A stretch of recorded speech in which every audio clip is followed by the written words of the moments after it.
बिस्मिल्लाहिर्रहमानिर्रहीम। मैं हूं आपका फ़िज़िक्स टीचर तौसीफ़ ख़ान। एक कॉन्फ्रेंस हुई जिसका नाम था general conference on weight and measures. उसके अंदर डिसाइड किया गया कि कुछ क्वांटिटीज़ ऐसी हैं जिनका शुमार ना तो बेस क्वांटिटीज़ में होता है ना डिराइव्ड क्वांटिटीज़ में होता है। तो ऐसी क्वांटिटीज़ को हम क्या कहते हैं? ऐसी क्वांटिटीज़ हमारे पास कहलाती हैं ज्योमेट्रिकल क्वांटिटीज़। बेस क्वांटिटीज़ और डिराइव्ड क्वांटिटीज़ को जब हमने अपने प्रीवियस लेक्चर में स्टडी किया था तो हमने देखा था कि उनके भी यूनिट्स थे, base units and derived units. तो बिल्कुल इसी तरह जब हमने ज्योमेट्रिकल क्वांटिटीज़ के बारे में पढ़ना है तो इनके भी यूनिट्स हैं, उन यूनिट्स को हम कहते हैं सप्लीमेंट्री यूनिट्स। आज का हमारे लेक्चर का टॉपिक भी सप्लीमेंट्री यूनिट्स है। आज हम इसके बारे में डिटेल से पढ़ेंगे। सप्लीमेंट्री यूनिट्स की डेफिनेशन अगर आप में से किसी ने करनी है तो बेहद आसान है कि ऐसे यूनिट्स जिनका शुमार ना तो बेस यूनिट्स में होता है ना डिराइव्ड यूनिट्स में होता है, उन यूनिट्स को हम कहते हैं सप्लीमेंट्री यूनिट्स। आइए देखते हैं इसकी definition. The SI units which are not included either in base units और derived units are known as supplementary units. आइए देखते हैं ज्योमेट्रिकल क्वांटिटीज़ क्या चीज़ है। ज्योमेट्रिकल क्वांटिटीज़, जैसे आप ज्योमेट्री के अंदर मुख्तलिफ एंगल्स को स्टडी करते हो, यहाँ भी हम एंगल्स को स्टडी करेंगे। ज्योमेट्रिकल क्वांटिटीज़ में जो एंगल्स की स्टडी करेंगे वो आपके पास दो हैं। कौन कौन से? सबसे पहले आपके पास प्लेन एंगल है और उसके बाद आपके पास सॉलिड एंगल है। प्लेन एंगल आपके पास क्या है इसको भी हम डिटेल से पढ़ेंगे, लेकिन आप इतना जान लें कि ये 2 डायमेंशनल एंगल है और सॉलिड एंगल आपके पास 3 डायमेंशनल होता है। 2 डायमेंशनल एंगल आप जानते हैं कि किसे कहते हैं। लेट सपोज अगर आपके पास जो पेज होता है वो बुक का पेज ले लें या आप नॉर्मल पेज ले लें, वो आपके पास 2 डायमेंशनल होता है क्योंकि उसकी आपके पास लेंथ भी होती है, विड्थ होती है, लेकिन थिकनेस नहीं होती, इसलिए वो आपके पास 2 डायमेंशनल होता है। आइए देखते हैं कि प्लेन एंगल का जो आपके पास ऐसा यूनिट है वो आपके पास रेडियन है और सॉलिड एंगल का आपके पास ऐसा यूनिट टी रेडियन है। इसको जाहिर करते हैं, इसका सिंबल जो आपके पास है वो RAD से जाहिर करते हैं इसको, और टी रेडियन का सिंबल आपके पास SR है। तो ये दोनों आपके पास ऐसा यूनिट्स हैं किसके? प्लेन एंगल और सॉलिड एंगल्स के, और आपके पास ये दोनों इनकी अलामतें हैं। ये जो आपके पास रेडियन है और टी रेडियन है, बेसिकली यही आपके पास सप्लीमेंट्री यूनिट्स कहलाते हैं। आइए हम इन सप्लीमेंट्री यूनिट्स को डिटेल के साथ डिफाइन करते हैं। सबसे पहले आपके पास रेडियन है। रेडियन आपके पास क्या चीज़ है, उससे पहले आप एक डायग्राम को सीख लें कि आपके पास सर्कल है और हर सर्कल का एक सेंटर पॉइंट होता है। अब ये जानते हैं, अपने प्रीवियस क्लासेस में पढ़ के आए हैं कि सेंटर पॉइंट में से सर्कल के किसी पॉइंट तक का फासला आपके पास क्या कहलाता है? रेडियस। अगर इसको मैं R कह दूं, इसी तरह अगर मैं यहाँ से लेके यहाँ तक भी एक पॉइंट ले लूँ तो ये डिस्टेंस भी आपके पास रेडियस कहलाता है। प्रीवियस क्लासेस में आप रेडियस को डिटेल के साथ पढ़ के आए हैं कि सर्कल के सेंटर में से लेके जो सर्कल के सर्कमफेरेंस के ऊपर मौजूद किसी भी पॉइंट तक का फासला आपके पास रेडियस कहलाता है। अब ये रेडियस और ये रेडियस, इनके दरमियान एक एंगल बन रहा है और वो एंगल आपके पास थीटा हो सकता है। तो ये एंगल इन दोनों में देखें तो इस रेडियस और इस रेडियस की वजह से एक आर्क बन रही है। आर्क बेसिकली आपके पास क्या चीज़ है? आर्क, अगर आप एक सर्कल ले लें और सर्कल में से ये वाला पॉइंट कट कर दें और इसको मैं अलाजा से बना लूँ तो ये जो आपके पास हल्की सी मुड़ी हुई एक लाइन है ये आपके पास दरअसल आर्क कहलाती है। तो ये रेडियस और ये रेडियस, ये दोनों मिलकर एक आर्क बना रही हैं और ये आर्क भी आपके पास, इसकी जो लेंथ है उसको भी हम आर कह देते हैं। लेकिन आप देखिए कि जैसे जैसे हम इस आर और इस आर को, यानी दोनों रेडियस को आपस में क्लोज लेके आएंगे तो आपके पास अंदर बनने वाला जो एंगल है वो भी छोटा होता जाएगा। लेकिन हमें एक बात का ख्याल रखना है कि इन दो रेडियस की वजह से जो आर्क बन रही है उस आर्क की जो लेंथ है वो इस रेडियस के या इस रेडियस के इक्वल होनी चाहिए, तब जाके आपके पास रेडियन की डेफिनेशन मुकम्मल होती है। आइए देखते हैं इसको इधर से कि रेडियन आपके पास क्या है। The radian is the plane angle. मैंने अभी आपको बताया था कि 2 डायमेंशनल एंगल आपके पास प्लेन एंगल कहलाता है।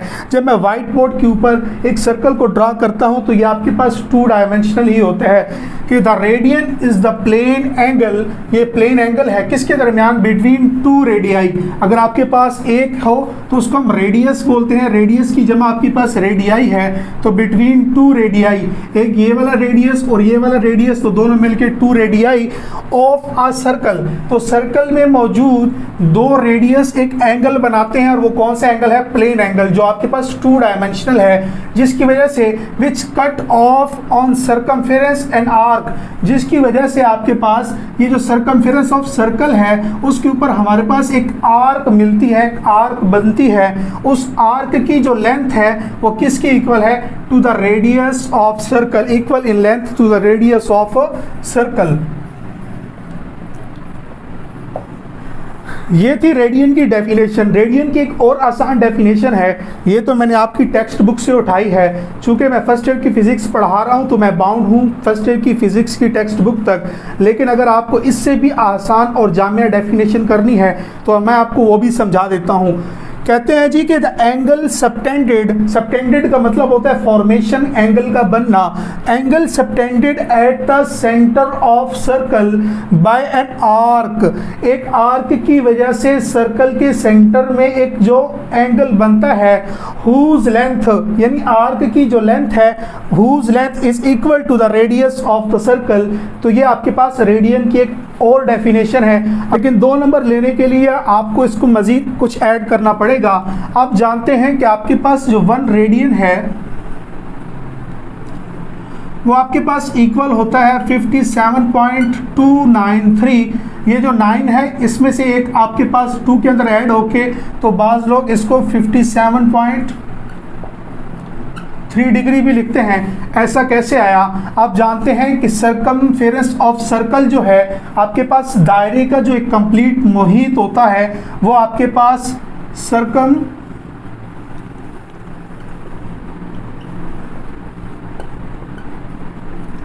सर्कमफेरेंस ऑफ सर्कल आपके पास किसके इक्वल होता है? 2 पाई आर के, और 2 पाई आर आपको पता है किसके इक्वल होता है? 360 डिग्री के। तो इसी को मैं 2 पाई आर के थोड़ा इस साइड पे सॉल्व कर लेता हूँ। अगर 2 पाई आर आपके पास इक्वल है 360 डिग्री के, तो अगर मुझे 1 रेडियन के लिए वैल्यू निकालनी है तो 2 पाई को दोनों तरफ डिवाइड कर दें, तो आपके पास 1 रेडियन जो आपके पास इक्वल आ जाएगा 360 डिवाइडेड बाय 2 पाई, तो आपके पास आंसर आएगा 57.3 डिग्री। तो ये आपने वैल्यू जस्ट याद रखनी है, ये वाली वैल्यू, और आपने सबसे पहले डेफिनेशन लिखनी है। डेफिनेशन लिखने के बाद आपने उसको बताना है कि 1 radian is equal to 57.3 degree. 2 number लेने के लिए आप इसका फार्मूला भी लिख सकते हैं। इसका रेडियन का फार्मूला आपके पास इंतहाई आसान है कि आपके पास एंगल इन रेडियन ये इक्वल होता है आर्क लेंथ के, और इसको आप डिवाइड कर दें रेडियस के ऊपर, तो ये आपके पास रेडियन का फार्मूला है। ये बेसिकली कहाँ से आया? मैथ के अंदर आपने एक फार्मूला पढ़ा होगा, L is equal to R theta. First year math chapter number 9 trigonometry के अंदर आपने एक फार्मूला पढ़ा होगा, L is equal to R theta. Basically ये थीटा क्या है? ये वो एंगल है जो आपके पास सर्कल के सेंटर में बन रहा है, और ये जो आपके पास L है ये आपके पास आर्क लेंथ की लंबाई है, और ये जो आपके पास R है ये आपके पास रेडियस ऑफ द सर्कल है। तो इसी को थोड़ा सा मैं अगर रीअरेंज कर लूँ तो आपके पास एंगल इन रेडियन, तो एंगल रेडियन आपके पास थीटा है, और ये आपके पास आर्क लेंथ है। तो ये वाला आर्क अगर इसके साथ मल्टीप्लाई हो रहा है तो मैथ के रूल के मुताबिक जब आप इसको इक्वेशन की दूसरी साइड पे लेके आएंगे तो ये डिवाइड हो जाएगा, तो इसको आप रेडियस कह सकते हो। तो ये वाला फार्मूला बेसिकली वहाँ से आके बना है आपके पास। ये आपने नहीं लिखना, ये जस्ट आपने पेपर के अंदर डेफिनेशन और ये वाली वैल्यू और साथ में ये वाला फार्मूला, ये वाला जस्ट आपके पास समझाने के लिए था। आइए थोड़ा इसको मज़ीद समझने की कोशिश करते हैं। ये मेरे पास यूँ समझे कि कौन सी चीज़ है, इसी को अगर मैं यहाँ पे रखूँ तो इसका सर्कल कैसे बनेगा? अगर मैं इसका पिवट पॉइंट फिक्स कर दूँ, अगर इसको रोटेट करूँ तो एक कंप्लीट सर्कल बनता है। तो आप ये देखें, अगर आपके पास ये वाला एक रेडियस है और ये वाला भी रेडियस है तो इसकी एक आर्क लेंथ बन रही है। तो अगर आप एग्जैक्ट, तो ये आर्क लेंथ अब इस रेडियस की इक्वल नहीं है, लेकिन आप सपोज कर लें कि जब आर्क लेंथ इस रेडियस की इक्वल होगी तो आपके पास जो एंगल बनेगा वो आपके पास 1 रेडियन की इक्वल होगा उस वक्त। इसके अंदर एक फार्मूले के बाद एक और चीज़ का भी इजाफा कर लें कि आपके पास सेंटर ऑफ सर्कल के ऊपर जो आपके पास एंगल बन के आता है वो आपके पास 2 पाई रेडियन होता है। सप्लीमेंट्री यूनिट की दूसरी टाइप टी रेडियन को आइए डिफाइन करते हैं। ये आपके पास सर्कल है, इस सर्कल के 2 ही रेडियस बन सकते हैं, ये प्लेन एंगल में है। जब मैं इस सर्कल को घुमाऊंगा तो घुमाने से आप देखेंगे कि इस सर्कल की थिकनेस बन जाएगी, ये 3 डायमेंशनल हो जाएगा। लेकिन आपको जानते हैं कि 3 डायमेंशनल सर्कल के अंदर बेशुमार रेडियस होते हैं। अगर मैं रेडियस को ड्रा करूं सर्कल के सेंटर में से तो अब की बार मुझे आर्क लेंथ नहीं बल्कि सरफेस का एरिया मिलेगा। आइए मैं अब इसको ड्रा करता हूं व्हाइट बोर्ड के ऊपर।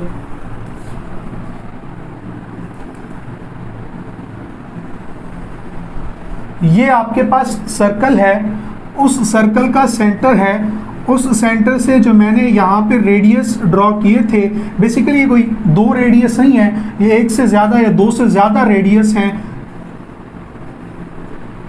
तो ये जो मुझे मिला ये आप मेरे पास अब सरफेस एरिया है। इसको हम सरफेस एरिया या एरिया ऑफ पैच भी बोलते हैं। ये आपके पास रेडियस और ये जो सरफेस एरिया है वो रेडियस के स्क्वायर की इक्वल है।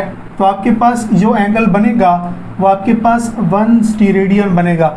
आइए इसको डेफिनेशन से देखते हैं। It is the solid angle. Solid angle मैंने अभी आपको बताया 3 डायमेंशनल एंगल। जब सर्कल ने रोटेट किया था तो उसकी कुछ ना कुछ थिकनेस भी हो गई थी, तो वो 3 डायमेंशनल स्ट्रक्चर थी आपके पास। Solid angle subtended at the centre of sphere. तो ये आपके पास स्फीयर है और ये उसके सेंटर पर बना by area of its surface. आप इसको एरिया ऑफ सरफेस भी बोल सकते हैं, आप इसको एरिया ऑफ पैच भी बोल सकते हैं। Equal to the square of radius, ये जो मैंने लिखा equal to the radius of square of radius of sphere. ये आपके पास इसकी डेफिनेशन आ गई। पीछे आपने जो फार्मूला लिखा था रेडियन के अंदर, वहाँ आपने लिखा था एंगल इन रेडियन, यहाँ आपने लिखना है एंगल इन टी रेडियन। और वहाँ पे आपने लिखा था आर्क लेंथ, यहाँ आपने एरिया ऑफ पैच लिखना है। Basically area of surface area आपके पास एरिया ऑफ पैच ही कहलाता है।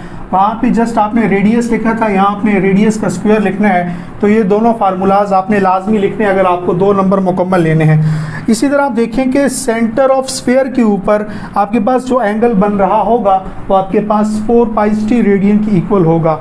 आइए इसको मज़ीद समझने की कोशिश करते हैं कि आपके पास जब आपके पास यूं था तो आपने देखा कि ये जो रेडियस है और ये रेडियस है, ये दोनों मिलके एक आर्क लेंथ बना रहे हैं और उस आर्क लेंथ की लंबाई आपके पास इक्वल है रेडियस ऑफ द सर्कल के। लेकिन जब मैं आप इसको यूं खोल दूं तो ये आपके पास अब 3 डायमेंशनल स्ट्रक्चर बन गई।